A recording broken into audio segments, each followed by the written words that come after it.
بسم اللہ الرحمن الرحیم۔ خواتین و حضرات،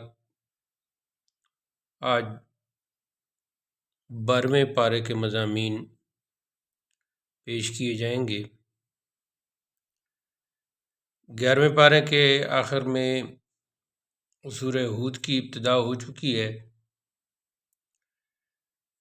یہ بھی مکی صورت ہے اور اس کا جو مرکزی مضمون ہے وہ آپ صلی اللہ علیہ وسلم کی جو رسالت ہے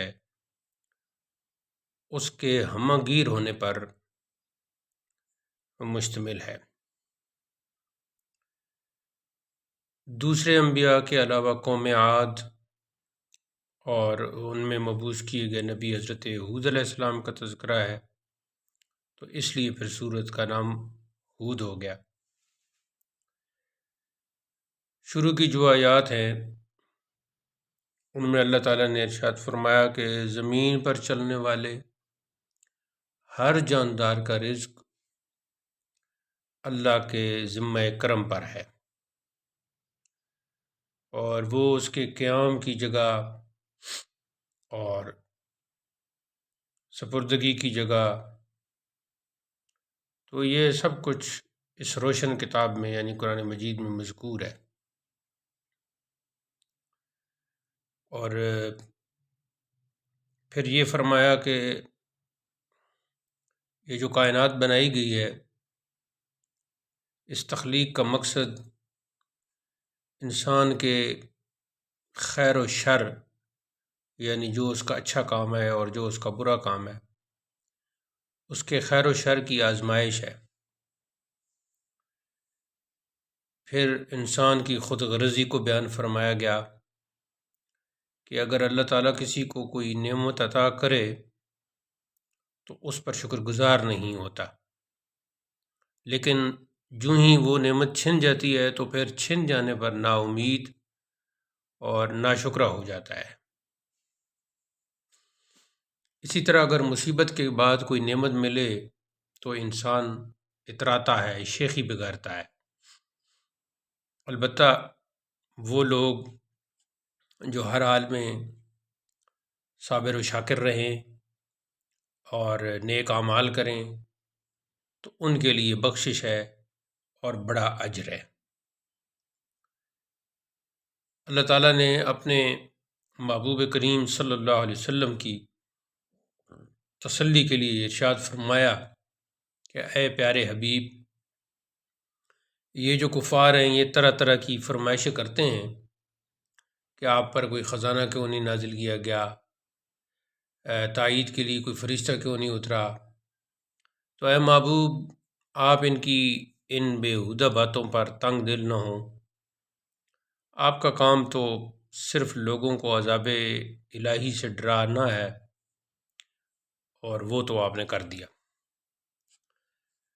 آیت نمبر 8 میں یہ مضمون ہے کہ اللہ تعالیٰ نے یہ دنیا اس لیے بنائی ہے کہ وہ انسان کا امتحان لے کہ کون عمل کے اعتبار سے اچھا ہے۔ قیامت کے روز انسانوں کو دوبارہ زندہ کیا جائے گا تاکہ امتحان کا نتیجہ سنایا جائے اور پھر اس نتیجے کے مطابق جزا اور سزا دی جائے۔ کفار کی یہ کج فہمی ہے کہ وہ انسان کے دوبارہ جی اٹھنے کے عمل کو جادو قرار دے رہے ہیں۔ ان کو اس جھٹلانے پر فوراً سزا نہیں دی جاتی تو پھر وہ تنزن پوچھتے ہیں کہ ہم پر عذاب کیوں نہیں آ رہا۔ یہ کافر عنقریب اچھی طرح جان لیں گے۔ اس صورت میں ایک بار پھر قرآن کے کلام الہی ہونے کا انکار کرنے والوں کو چیلنج دیا گیا کہ اپنے تمام حامیوں کو اپنے ساتھ ملا کر اس جیسی کوئی 10 صورتیں بنا لاؤ، مگر وہ کہاں لانے والے۔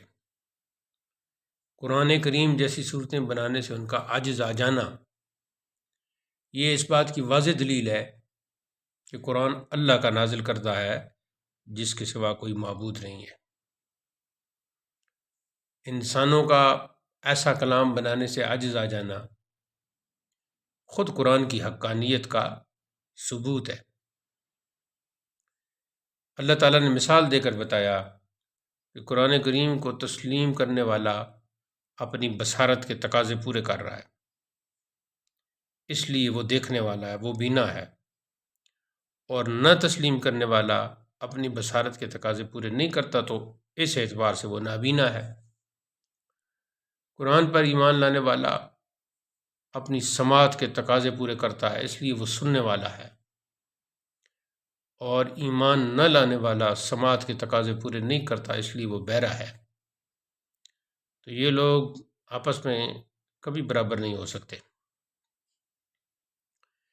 پھر اس بارے میں خاص طور پر ان قوموں کا ذکر کیا ہے جو اپنی نافرمانیوں کی وجہ سے اللہ کے غضب کا نشانہ بنی۔ حضرت نوح علیہ السلام نے قوم کو توحید و رسالت کی بات سمجھائی، اور نہ ماننے کی صورت میں پھر انہیں دردناک عذاب کی وعید بھی سنائی۔ اب قوم میں جو ذرا امیر لوگ ہیں، سردار اور جو ارباب اقتدار ہیں، وہ کہنے لگے کہ آپ ہمارے جیسے عام انسان ہیں، آپ کا ساتھ دینے والے معاشرے کے نچلے طبقے کے لوگ ہیں، تو دنیا کے اعتبار سے اگر دیکھا جائے تو آپ کے اندر وہ کون سی خوبی ہے کہ جس کی بنیاد پر ہم آپ پر ایمان لے آئیں؟ ہمیں تو آپ جھوٹے معلوم ہوتے ہیں۔ تو نوح علیہ السلام نے جواب دیا کہ ہدایت کے لیے مفادات اور یہ مال اور دولت کی ضرورت نہیں ہوتی، بلکہ دلائل اور رحمت خداوندی درکار ہوتی ہے، اور یہ نعمت ہمیں حاصل ہے۔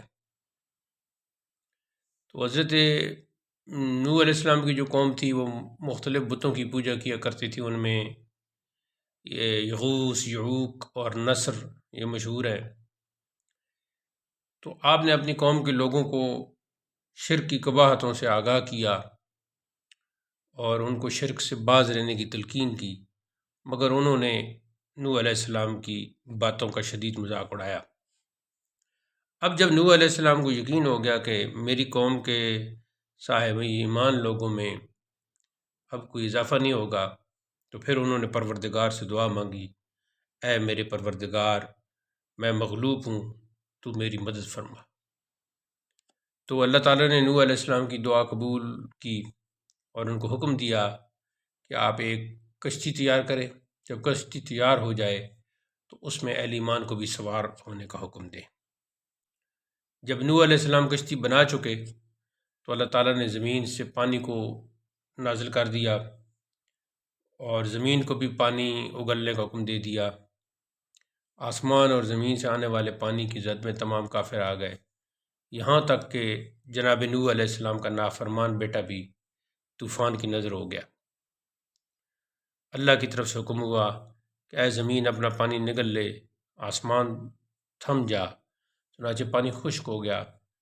اللہ کا فیصلہ نافذ ہو گیا اور کشتی جودی پہاڑ پر ٹھہر گئی۔ نوح علیہ السلام نے پھر اللہ سے التجا کی کہ اے میرے پروردگار، میرا بیٹا میرے اہل سے ہے، اور تیرا وعدہ سچا ہے کہ میرے اہل کو بچا لیا جائے گا۔ تو پھر اللہ نے فرمایا کہ اے نوح، وہ آپ کے اہل میں سے نہیں، اس کے اعمال ٹھیک نہیں، اور جس بات کی حقیقت آپ کو معلوم نہ ہو اس کے بارے میں سوال نہ کریں۔ تو اب دیکھیں، ایمان سے معرومی کی وجہ سے باپ کی نبوت بھی اس کے کام نہ آ سکی۔ تو اللہ تعالیٰ نے واضح کر دیا کہ اسلامی معاشرہ کے جو اجزائے ترکیبی ہیں جن سے اسلامی معاشرہ بنتا ہے، وہ قوم یا وطن یا نسبی رشتہ داری نہیں، بلکہ ایمان اور اعمال صالح ہیں۔ ایک پھر آپ صلی اللہ علیہ وسلم کا اس تاریخی واقعہ کو بیان کرنا اس بات کی دلیل ہے کہ وہ نبی برحق ہیں، لہذا ایمان والوں کو صبر و استقامت کا مظاہرہ کرنا چاہیے، اور اچھا انجام متقیوں کے لیے ہے۔ اس کے بعد اللہ تعالیٰ نے قوم عاد کا ذکر کیا، جو اس دور میں اپنے آپ کو سپر پاور تصور کرتی تھی، تو یہ قوم ڈیل ڈول میں اور جسمانی طاقت میں تو خیر بہت زیادہ تھی، اور ان کا دعویٰ تھا کہ دنیا میں ہم سے طاقتور کوئی نہیں ہے۔ اور ہود علیہ السلام ان کو اللہ کی توحید کی دعوت دیتے رہے، لیکن انہوں نے ایک نہ سنی۔ جناب ہود نے فرمایا کہ اے قوم عاد، تم کو اپنی طاقت پر گھمنڈ ہے، اگر تم اپنے پروردگار سے بخشش و مغفرت طلب کرو، اپنے گناہوں کی معافی مانگو، تو اللہ تعالیٰ تم پر آسمان سے بارش نازل فرمائے گا اور تمہاری قوت میں اور اضافہ کرے گا۔ لیکن قوم عاد کے لوگ طاقت کے نشے میں چور تھے، چنانچہ اللہ تعالیٰ نے ایک ایسی طاقتور طوفانی ہوا کو ان پر مسلط کر دیا، یعنی بہت زبردست طوفان، جس نے قوم ہود کو اکھاڑ کر پھینک دیا، اور اپنی طاقت پر ناز کرنے والے زمین پر یوں پڑے تھے جس طرح کٹے ہوئے درخت کے تنے ہوا کرتے ہیں۔ قوم عاد کے ذکر کے بعد پھر اللہ تعالیٰ نے قوم سمود کا ذکر کیا۔ قوم سمود کے لوگ بھی اللہ تعالیٰ کی توحید کو بھلا چکے تھے، تو جناب صالح علیہ السلام نے ان کو توحید کا درس دیا، لیکن وہ اس درس توحید کو قبول کرنے پر آمادہ نہ ہوئے، تو انہوں نے صالح علیہ السلام سے یہ تقاضا کیا کہ کوئی نشانی دکھلائی جائے۔ جناب صالح علیہ السلام نے اللہ سے دعا مانگی تو بستی کی ایک بڑی پہاڑی پھٹی، جس سے ایک اونٹنی نکلی۔ اس اونٹنی نے باہر نکلتے ہی بچہ دیا۔ تو یہ بہت بڑا معجزہ تھا کہ بغیر ماں باپ کے پیدا ہونے والی اونٹنی نے بچے کو جنم دیا۔ یہ بہت بڑا معجزہ تھا، لیکن بستی کے لوگوں نے اتنے بڑے معجزے کو دیکھ کر ایمان لانے کی بجائے اونٹنی کی کونچیں کاٹ ڈالیں۔ اس پر اللہ تعالیٰ کا عذاب اترا اور ان پر ایک چنگھاڑ کو مسلط کر دیا، یعنی بہت عجیب و غریب آواز کہ ایک فرشتے نے چیخ ماری، اور چیخ کی وجہ سے بستی کے لوگ ان کے دماغ پھٹ گئے۔ اس کے بعد جی آیت نمبر 69 سے حضرت ابراہیم اور حضرت لوط علیہ السلام کا تذکرہ ہے کہ جو فرشتے ہیں وہ قاصد بن کر انسانی شکل میں حضرت ابراہیم علیہ السلام کے پاس آئے۔ ابراہیم علیہ السلام نے ان کے مہمانی کے طور پر بچڑا ذبح کر کے اس کو بھونا، کھانے کی دعوت دی، مگر انہوں نے کھانے میں رغبت کا مظاہرہ نہیں کیا۔ تو ابراہیم علیہ السلام سمجھے کہ یہ لوگ کہیں دشمنی کی وجہ سے کھانا نہیں کھا رہے، لہٰذا ان سے خوفزدہ ہو گئے کہ یہ تو کوئی دشمن نہ ہو۔ تو انہوں نے بتا دیا کہ ہمارے نہ کھانے کی وجہ دشمنی نہیں ہے، بلکہ ہم فرشتے ہیں اس لیے نہیں کھا رہے، ہم تو قوم لوط کے لیے عذاب کے احکام لے کر آئے ہیں، ہم راستہ میں آپ کی اولاد کی خوشخبری دینے آئے ہیں، اللہ تمہیں اسحاق نامی بیٹا اور یعقوب نامی پوتا عطا فرمائے گا۔ تو ان کی بیوی قریب ہی کھڑی ہوئی سن رہی تھی۔ عورتوں کے انداز گفتگو میں اپنا یہ ہوتا ہے کہ اپنے چہرہ پر ہاتھ مارتی ہوئی کہنے لگیں کہ میں تو بانجھ ہوں اور میرے شوہر بڑھاپے کی آخری عمر میں ہے، تو بھلا ہمارے ہاں کیسے اولاد ہو سکتی ہے؟ تو فرشتوں نے کہا کہ اس میں کوئی تعجب اور حیرانی کی کیا بات ہے، اللہ تمہارے گھرانے پر اپنی رحمتیں اور برکتیں اتارنا چاہتا ہے۔ تو ابراہیم علیہ السلام بڑے نرم دل تھے، خوشخبری سن کر لوط علیہ السلام کی قوم کی سفارش کرنے لگے۔ فرشتوں نے کہا کہ ان کی تو ہلاکت کا اب اٹل فیصلہ ہو چکا ہے، آپ اس میں اب کوئی بات نہ کریں۔ آیت نمبر 77 سے پھر قوم لوط کا ذکر ہوا ہے کہ قوم لوط کے لوگ ہم جنس پرستی کی بیماری کا شکار تھے۔ تو یہ تھا کہ عورتیں بھی عورتوں کی طرف ہی مائل تھیں، تو پھر اس طرح معاشرتی خرابی اور نیا ایک سلسلہ شروع ہونا، وہ پوری قوم میں یہ بیماری آ چکی تھی۔ تو پھر لوط علیہ السلام نے ان کو سمجھایا، مگر وہ اپنی اس بد کرداری سے انہوں نے اجتناب نہ کیا۔ تو جناب لوط علیہ السلام نے پھر اللہ سے دعا مانگی کہ اے میرے پروردگار، مجھ کو اور میرے اہل خانہ کو اس برائی سے محفوظ فرما لینا۔ اللہ تعالیٰ نے جناب لوط علیہ السلام کی مدد کرنے کا ارادہ فرما لیا اور اپنے فرشتوں کو جناب لوط علیہ السلام کی بستی کی طرف عذاب کی خبر دے کر بھیجا۔ جب فرشتے قوم لوط کے پاس پہنچے تو وہ خوبصورت انسانوں کے روپ میں تھے، تو لوط علیہ السلام ان کی آمد پر دل گرفتہ ہوئے کہ اب بستی کے لوگ ان نوجوانوں کو اپنی ہوس کا نشانہ بنائیں گے۔ تو آپ کے غم کو دیکھ کر فرشتوں نے کہا کہ جناب لوط، آپ کی قوم ہمارا کچھ نہیں بگاڑ سکتی۔ تو اللہ تعالیٰ نے قوم لوط کے پاس آنے والے ان فرشتوں کو حکم دیا کہ وہ پوری بستی پر عذاب مسلط کر دیں۔ چنانچہ فرشتوں نے بستی کو اپنے پروں پر اٹھا کر زمین پر پھینک دیا اور پوری بستی کو پتھروں سے رون ڈالا۔ اس کے بعد کا جو مضمون ہے آیت نمبر 84، اس میں قوم مدین کا ذکر ہے، جو شرک کی برائی کے ساتھ ساتھ ناجائز منافع خوری کا شکار تھی۔ تو جناب شعیب علیہ السلام نے ان کو بہت سمجھایا کہ پورا ماپا کرو، پورا تولہ کرو، مگر وہ شعیب علیہ السلام کی دعوت ماننے پر آمادہ اور تیار نہ ہوئے۔ تو پھر انہوں نے کہا کہ ہمیں ایسا دین نہیں چاہیے جو انسان کو کاروبار بھی نہ کرنے دے۔ شعیب علیہ السلام نے ان کو پہلی جو امتیں گزر چکی ہیں ان کے انجام سے بھی آگاہ کیا، مگر ان کی قوم نے اپنی حالت کو تبدیل نہ کیا۔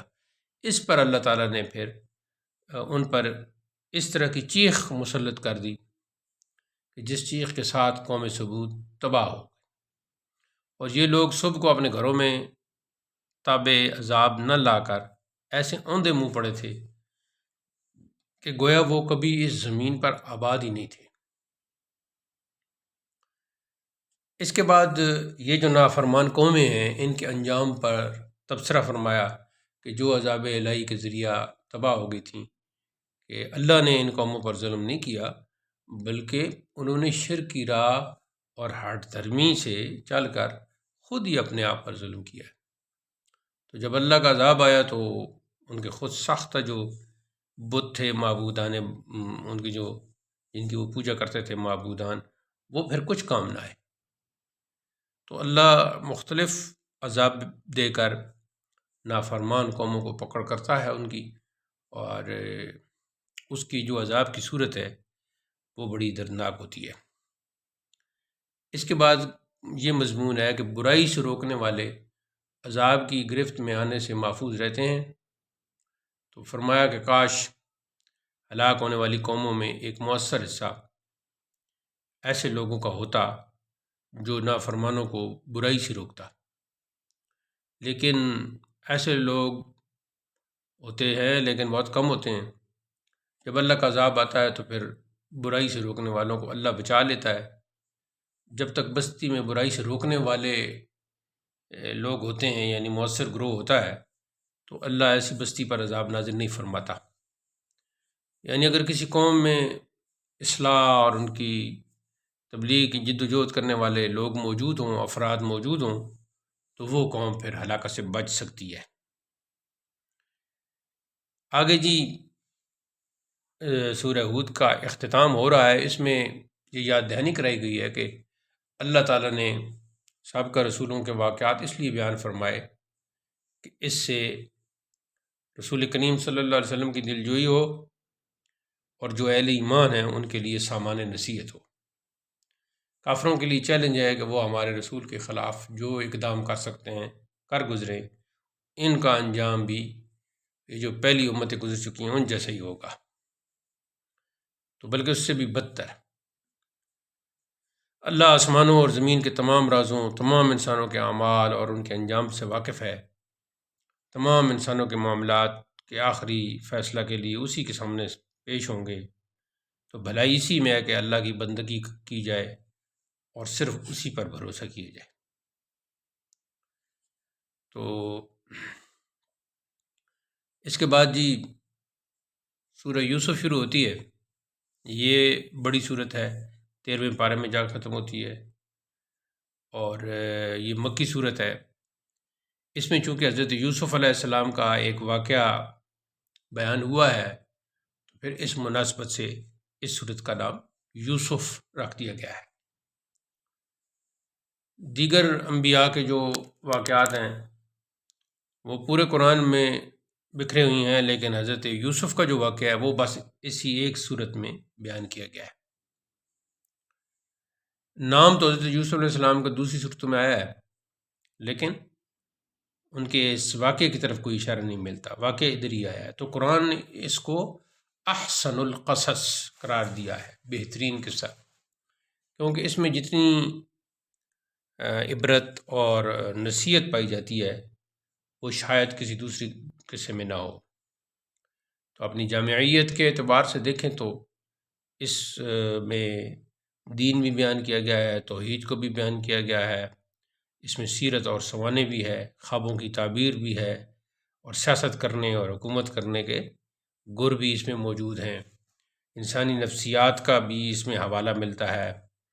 پھر معیشت کے اعتبار سے اکنامکس جو ہے وہ بھی، اس کی تدبیریں بھی یہاں بیان ہوئی ہیں، حسن و عشق کی حشر سامانی بھی، اور پھر زہد و تقویٰ کی جو رنگت ہے وہ بھی، اور انبیاء علیہ السلام باقی جو حضرت یعقوب ہو گئے یا ایسے انبیاء کا تذکرہ بھی۔ تو اس اعتبار سے یہ ایک بہت جامع انداز سے یہ قصہ بیان ہوا ہے۔ اس قصے کے ضمن میں رسول اللہ صلی اللہ علیہ وسلم اور آپ کے مخالفین کے حال اور مستقبل کا پورا نقشہ کھینچ دیا گیا ہے، کیونکہ یوسف علیہ السلام کی طرح ہمارے آقا کے ساتھ بھی قریشی بھائیوں نے حسد کیا، قتل کے مشورے کیے، یہاں تک کہ آپ کو مکہ چھوڑنا پڑا، 3 دن تک غار ثور میں روپوش ہونا پڑا، وہاں سے پھر مدینہ ہجرت کی، تو پھر جہاں اسلامی ریاست قائم ہوئی اور بعد میں مکہ بھی فتح ہو گیا، تو وہ جو حسد کرنے والے قریشی بھائی تھے وہ نادم اور شرمندہ ہوئے، انہیں پھر اپنے سامنے یعنی رسول اللہ کے سامنے پھر اپنا سر جھکانا پڑا۔ تو ابتدائی صورت میں قرآن کریم کی سچائی اور اس کی حقانیت کا بیان ہے، اس کے بعد پھر یوسف علیہ السلام کے خواب کا ذکر ہے کہ انہوں نے 11 ستارے، چاند اور سورج کو اپنے سامنے سجدہ کرتے ہوئے دیکھا، جس کی تعبیر واضح تھی کہ ان کے 11 بھائی اور والدین ان کے سامنے جھکیں گے، اور ان سب کے درمیان یوسف علیہ السلام کو ایک خاص امتیازی مقام حاصل ہوگا۔ اس خواب کے بعد بھائیوں نے حسد کرنا شروع کر دیا اور یوسف علیہ السلام کے قتل کا پروگرام بنا کر اپنے والد کو راضی کر کے انہیں جنگل میں لے گئے۔ تو وہاں جا کر یوسف علیہ السلام کو کنویں میں پھینک کر جو ان کے کپڑے تھے وہ کسی اور جانور کے خون سے آلودہ کیے، اور پھر آ کے والد کو بتا دیا کہ ہم جنگل میں کھیلتے رہے، بھائی کو بھیڑیا کھا گیا، جبکہ یعقوب علیہ السلام ان کی اس سازش کو سمجھ گئے، تو وہ یوسف علیہ السلام کے فراق میں پریشان رہنے لگے، دن رات روتے تھے۔ ایک تجارتی قافلہ ادھر سے گزرا تو اس نے کنویں سے یوسف علیہ السلام کو نکال کر مصر کے بازار میں جا کے فروخت کر دیا۔ تو یوسف علیہ السلام بہت ہی حسین تھے، تو بہت ہی خوبصورت تھے، تو ان کی خوبصورتی کے چرچے پھیل گئے، تو یہ بات بادشاہ تک پہنچی، تو بادشاہ نے انہیں خرید کر اپنا منہ بولا بیٹا قرار دے دیا۔ اس طرح پھر جناب یوسف کنویں سے نکل کر شاہی محل تک پہنچ گئے۔ اب جو شاہ مصر تھا، بادشاہ مصر، اس کی بیوی حسن یوسف پر ریجھ گئی اور انہیں دعوت گناہ دینے لگی، تو جناب یوسف نے اپنی عفت و عصمت کی حفاظت کی۔ تو پھر جب شوہر کو معلوم ہوا تو اس پر عورت نے پھر بدکاری کا الزام لگا دیا پر، تو اللہ نے اسی کے خاندان کے بچے سے حضرت یوسف کی بے گناہی کی شہادت دلوا کر جناب یوسف کو باعزت بری کروا دیا۔ تو یہ ایک ایسی صورت تھی کہ یہ عورت کی طرف سے سب کچھ ہوا، اور یہ سارا ذکر ان آیات میں آتا ہے۔ اچھا، اب جو یہ بات پھیل گئی تو مصر کی عورتوں نے بادشاہ کی بیوی پر ملامت کی کہ تو نے ایسے کیا، تو اس نے پھر حسن یوسف کا مظاہرہ کرنے کے لیے عورتوں کی دعوت کر کے یوسف علیہ السلام کو سامنے بلوایا، تمام عورتیں حسن یوسف کو دیکھ کر مبہوت ہو کر رہ گئیں، حیران ہو کر رہ گئیں، اور پھلوں کو کاٹتے ہوئے وہ اپنی ہاتھ کی انگلیاں ہاتھ کاٹ بیٹھیں اور کہا حاشا للہ، یہ بشر نہیں، یہ تو کوئی معزز فرشتہ ہے۔ پھر عزیز مصر کی بیوی نے کہا کہ یہی تو وہ پیکر جمال ہے کہ جس کے بارے میں تم مجھے ملامت کرتی تھی۔ تو یوسف علیہ السلام نے کہا کہ اے پروردگار، گناہ میں مبتلا ہونے سے قید کی جو مشقت ہے وہ میرے لیے بہتر ہے، اور تیری کرم سے مجھے ان عورتوں کی سازش سے نجات ملی ہے۔ یوسف علیہ السلام کو قید میں ڈال دیا گیا تو اللہ کا کرنا ایسا ہوا کہ ان کے 2 قیدی ساتھیوں نے ان کے سامنے اپنا اپنا خواب بیان کیا۔ آپ نے ان کے خوابوں کی تعبیر بتائی۔ ایک سے کہا کہ تم دربار میں پہنچو گے اور اپنے آقا کو شراب پلاؤ گے، اور دوسرے کو بتایا کہ تمہیں سولی دی جائے گی اور پرندے تمہارا گوشت نوچ کر کھائیں گے۔ تو جیسے انہوں نے تعبیر بتائی بالآخر ایسے ہی ہوا، اور آپ نے دونوں کو دعوت توحید بھی دی۔ تو اب یہ دیکھیں جی، کچھ روز بعد ایسے ہوا کہ بادشاہ نے خواب دیکھا، 7 تندرست گائیں 7 دبلی گائیوں کو کھا رہی ہیں، اور فصل کے 7 خوشے جو ہیں وہ سرسبز ہیں، اور 7 جو ہیں وہ خشک ہیں۔ بادشاہ نے اپنے درباریوں سے خواب کی تعبیر پوچھی، لیکن وہ کوئی ادھر نہ بتا سکا۔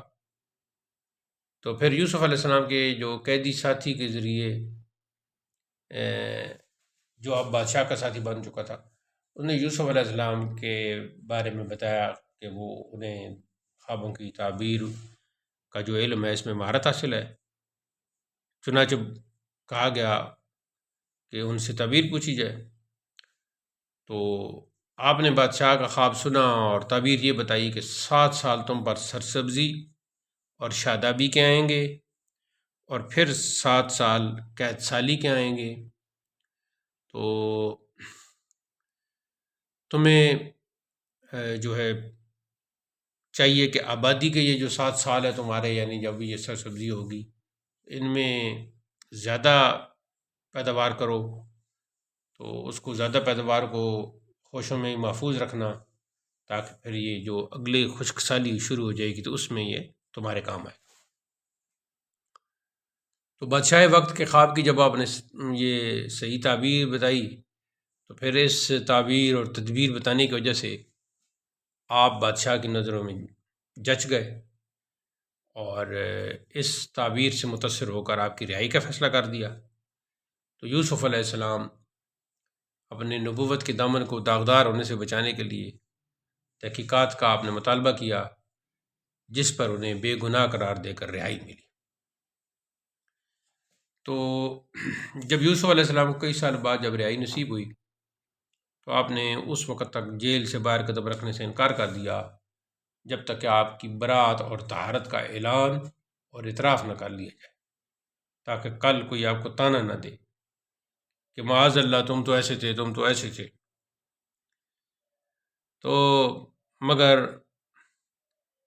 مجرم اور تو پھر ایسے ہوا کہ بادشاہ مصر نے اپنی کابینہ میں شامل کرنے کا اعلان کر دیا، اور ساتھ ہی آپ کو خزانے تجارت اور مملکت کا خود مختار وزیر